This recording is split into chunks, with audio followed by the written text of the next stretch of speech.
가치 탐구 학습 모형입니다. 여러분 조금 전에 지식 탐구 학습 모형 이전에 우리가 좀 한번 읽어봤었는데 지식과 가치 분리할 수 있을 것인가?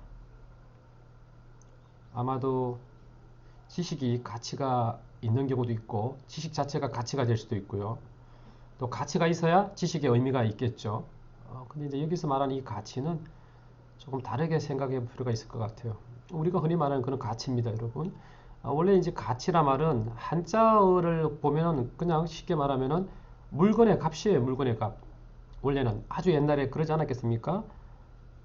얼마나 가치가 나갑니까? 어떤 가치가 있어요라고 했을 때는 어떤 특정한 물건의 어떤 그런 가격을 이야기한다고 할 수 있겠죠. 금 같으면 쌀 한 가만입니다. 그게 가치가 됐던 거죠.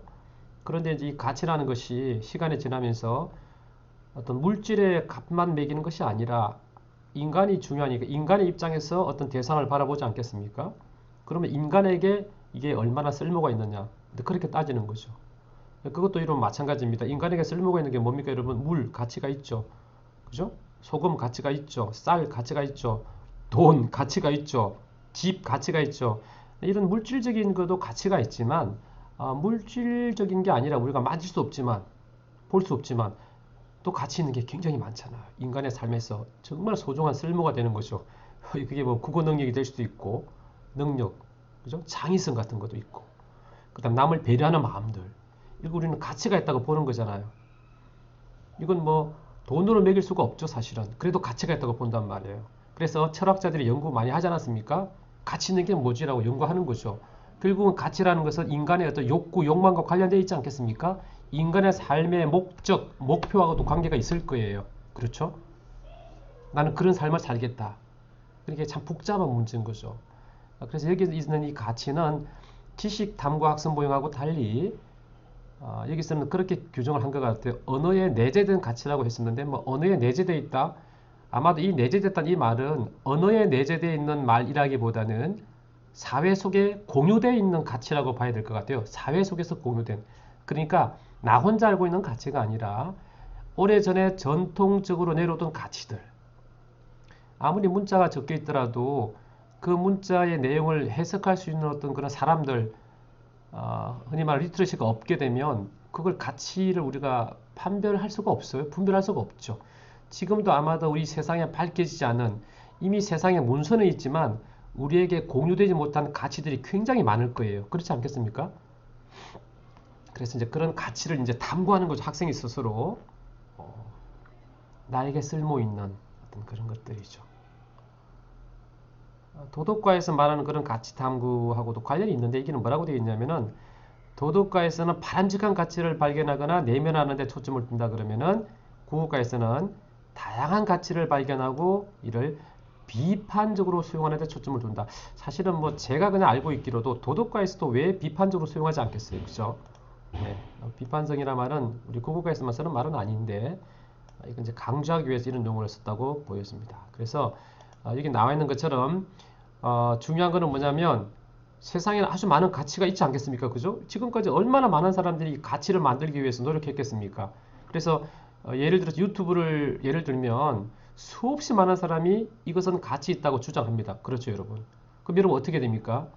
그 모든 가치를 다 수용할 것인가요? 수용할 수 있을까요? 또 실제로? 아마 여러분은 이미 여러분이 가지고 있는 어떤 그런 배경 지식이라든지 사상이나 철학이나 여러분이 가지고 있는 이미 가지고 있는 가치로 그 가치를 수용하거나 내칠 거예요, 분명히.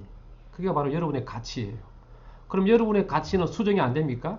변경될 수가 없어요. 그게 이제 문제인 거죠. 그래서 여기 뭐라고 되어 있냐면 비판적으로 수용한다고 되어 있잖아요. 자, 그래서 참 이게 힘든 건데 세상에는 가치를 받아들일 때 과연 나 혼자 받아들일 수 있을까? 실제로는 그렇게 하고 있지만 만약에 내 혼자가 아니라 여러 사람이 함께 있다면 그래서 우리는 소통해야 된다는 거죠. 사회적으로 상호작용해야 된다는 거죠. 그렇게 하다 보면 shared, 공유된 그 가치를 우리가 쉽게 나눌 수 있는 거죠. 그래서 나는 이게 옳다고 생각했는데 저 친구는 이게 옳다고 생각하는 거구나. 그러면 저의 가치가, 저의 가치관이 변화될 수 있는 거죠.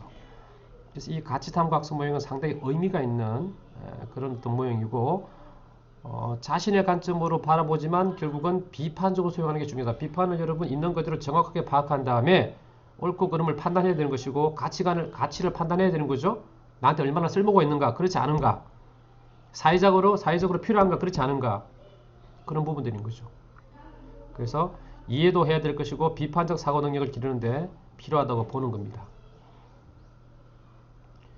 여기 보니까 국가에서는 다루는 목적은 합의된 가치를 이끌어내거나 내려가는 것이 아니라 오히려 다양한 가치를 접하고 이를 입증하는 근거와 그것의 타당성을 탐구하고 평가하는 과정에 초점을 둔다.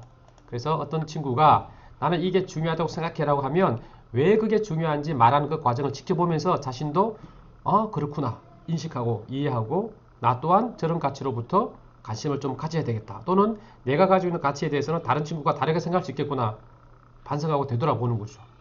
그런 성찰의 기회를 갖는 것도 중요한 것이고요. 문제를 분석하고 가치를 확인하고 평가하고 일반학입니다. 그래서 세상에 존재하는 수없이 많은 가치를 내가 정말로 제대로 확인하고 평가할 수 있는가, 이게 참 중요한 거죠. 비교할 수 있어야 됩니다. 평가할 수 있어야 되는 거죠. 평가도 마찬가지로, 평가도 뭡니까? 값을 매기는 거예요. 원래는 아까도 말씀드렸지만 값을 매긴다는 게 뭐 손에 만져지는, 눈으로 볼 수 있는 물질적인, 만질 수 있는 그런 것만 가치를 매길 수 있는 게 아니잖아요. 그죠? 그렇지 않은 게 더 큰 가치가 있는 거잖아요. 사랑, 평화, 그죠? 존중, 이해라는 것들, 반성한다는 말, 이런 것들 얼마나 가치 있는 어떤 그런 가치입니까? 가치 있는 가치잖아요. 그렇게 해서 이제 가치를 선택하게 되는 거죠. 뭐 한번 선택했다고 해서 그게 바로 내 삶에 그대로 적용되지는 않은 것 같아요. 뭐 저의 경험도 보면. 하지만 때로는 어떤 경우에는 굉장히 강하게 와서 상당히 이른 시간에 변화되기도 하죠. 쉽지 않지만.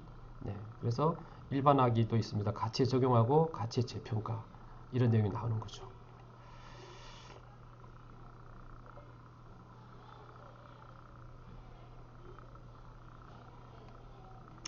뭐 이 모형은 뭐 다양한 곳에서 사용할 수 있지 않겠습니까? 아까는 지식을 우리가 탐구했지만 지식이 함께 다루어질 때 그 지식과 함께 그 지식을 다루는 글쓴이, 그런 분들의 어떤 입장이나 관점이 반영되기도 하거든요. 네, 사실은 그런 가치관 자체가 또 한편으로 지식이 되기도 하는데 그런 것들을 이제 잘 면밀히 살펴보는 거죠. 네, 그래서 여기서는 뭐 그렇게 나와 있습니다. 특정 주제에 대한 주장하는 글, 그 주장들이 있지 않겠습니까? 그 주장은 또 가치를 담고 있는, 즉, 글 속에 내재되어 있다고 보는 거죠. 실제로 그렇게 내재되어 있다는 말보다는 우리가 그 글을 통해서 의미를 구성하는 건데, 내가 구성할 수 있는 거죠. 그 다음에 자신의 기준으로 재해석하기도 하고, 바람직한 국어 사용 태도 같은 경우, 문화를 탐구할 때 이 모형을 적용할 수 있다라고 되어 있습니다. 작품 속 인물과 나인데요. 6학년 2학기입니다. 이게 그런 말이 나와요. 여러분 보니까요. 문학 영역인데요. 작품에서 얻은 깨달음을 바탕으로 참 어렵지 않습니까? 지난번에 여러분들 수업할 때 잠깐 발표할 때 발표한 내용인데, 작품에서 얻은 깨달음을 바탕으로 하여 바람직한 삶의 가치를 내면하는 태도를 지닌다. 이게 6학년, 5, 6학년군의 성취 기준으로 적절한지라는 생각이 들 정도로 참 실현하기도 어렵고 적용하기도 힘든 그런 가치인데요. 성취 기준인데, 그죠? 깨달음이 왜 깨달음? 깨달음, 이해를 하는 거죠. 그 다음에 바람직한 삶의 가치, 가치, 그죠? 가치를 내면한다고 했으니까 가치 탐구 모형이 적용이 될 수가 있겠죠. 여기는 글의 구조가 나오고요. 그 다음에 아름다움을 느끼게 하는 활동이라는 것을 알고 문학 활동하는 거고, 작품 속에서 인물의 추구하는 삶을 파악하고 그 다음에 나의 삶과 비교하는 하면서 내 생각을 글로 쓰는 것까지 하네요. 상당히 깊이가 있는 그런 활동입니다. 네, 작품에 등장하는 인물의 삶을 이해하고 인물의 삶과 자신의 삶을 관련지을 수 있다. 상당히 6학년이기 때문에 초등학교에서는 가장 난도가 높은 그런 수업이라고 볼 수가 있을 것 같아요. 가치탐구 학습 모형을 적용했네요. 생각을 쓰도록 되어 있습니다. 2차시인데 읽고 비교하고 자기 생각을 글로 쓰는 거네요. 상당히 상당히 뭐라 그럴까요? 좀 깊이가 있고 좀 복잡한 수업이 될 것 같은데요. 네, 앞부분은 의병장 윤희순 에 대해서 지금 글을 읽고 인물의 삶을 우리가 탐색하는 거죠. 네, 여러분. 그러면서 어떤 그분이 또 여성으로서 의병장을 하면서 어떤 가치로 그런 일을 하셨는지 우리가 탐색할 수 있겠죠. 뭐 여러분도 느끼시겠지만 위인을 다룰 때 교과서 작품 속에서 여성과 남성의 어떤 그 비율 이런 부분이 상당히 중요하다고 생각을 하거든요.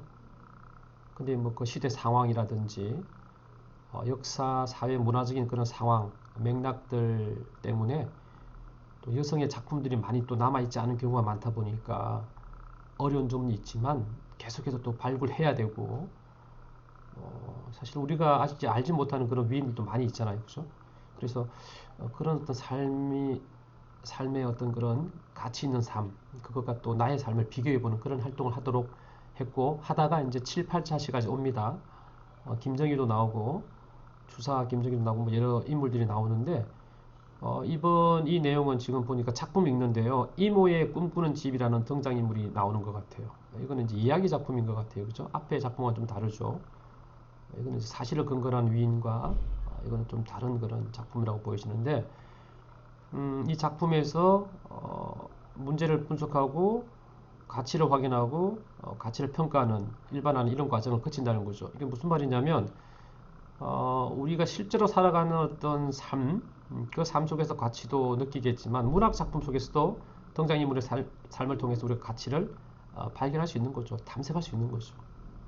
소설을 읽는 이유도 뭐 그런 이유일 것이고 위인전뿐만 아니라 그 인물 속에는 뭐 작가의 어떤 그런 가치관이 녹아 있다고 볼 수도 있겠지만 이미 창조된 그런 인물들은 또 뭐 작가를 또 떠나기도 하고요.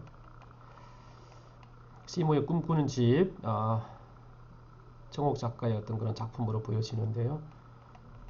문제를 분석하는 내용, 인물의 삶과 자신의 삶을 비교하며 작품을 읽고 자신의 생각을 쓸 수 있다라고 되어 있네요. 날개 이야기를 하도록 했고 학습 순수를 알아보고요. 문제를 분석하는 단계입니다. 요즘 이렇게 중략도 여러분 많이 합니다. 보면 중략도 많이 해요. 문제를 분석하고요. 이야기와 관련 있는 경험을 나누는 거, 자신의 경험. 그래서 뭐 꿈이나 장래, 희망에 대해서 이야기하는 내용. 그 다음에 이야기 읽고 내용을 확인하는 과정. 질문을 할 수 있겠죠? 또 질문을 직접 만들 수도 있고. 상수리가 피아노와 함께 꿈꾸는 것이 왜 힘든 일이 되어버렸나요? 질문을 할 수 있겠죠? 그죠? 문제를 분석합니다. 그런 다음에 사건의 흐름 파악하는 것도 필요하다고 본 거고요. 이어질 사건을 상상하는 것도 필요하다고 보고요. 그 다음에 가치를 확인하는 거죠. 자, 왜냐하면 각 인물들 상수리는 노력했지만 피아노리스트라는 꿈을 이루고 노력했지만 얼마 전부터 피아노에서 소리가 나지 않아 힘들어하고 있는 상황이다. 어기는 하늘을 나는 것이 꿈이라서 날마다 나는 연습하지만 날지 못한다. 이런 상황을 그러니까 본인들이 처한 상황을 지금 찾도록 되어 있고 그 다음에 뭘 통해서 찾느냐? 말과 행동을 통해서 찾는다. 이런 부분이 상당히 자세하게 지금 지도 안에 나와 있습니다. 이거는 지금 학생과 교사를 분리하진 않았습니다, 여러분. 그죠?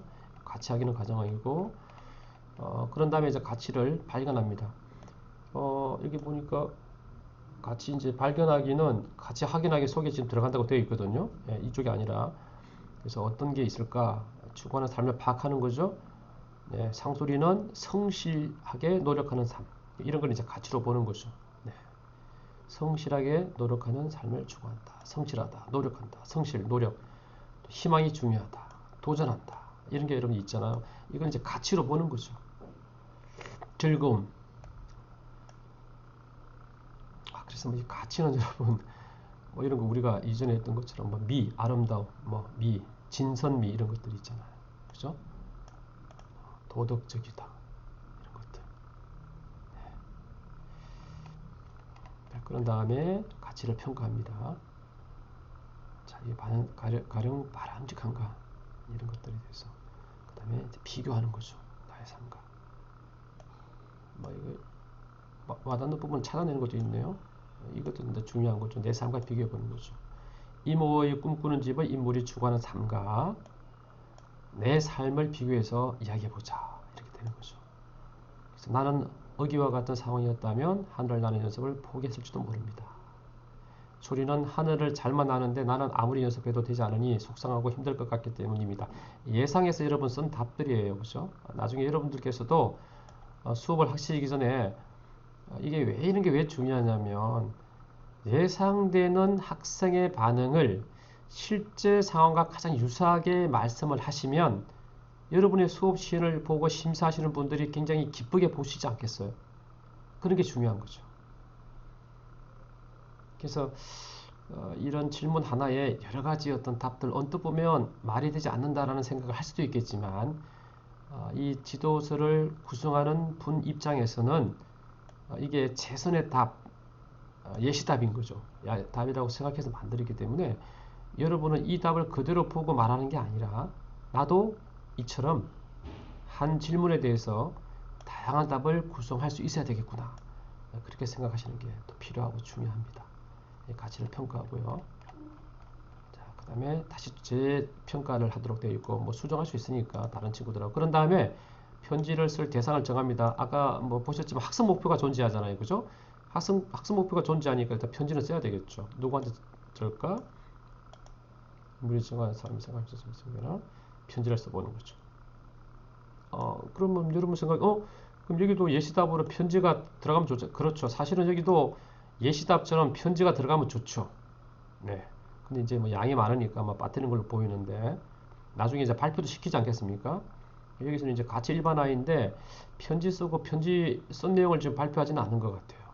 그렇죠? 네. 이건 뭐 지면 때문에 그렇게 하지 않았나라는 생각이 듭니다.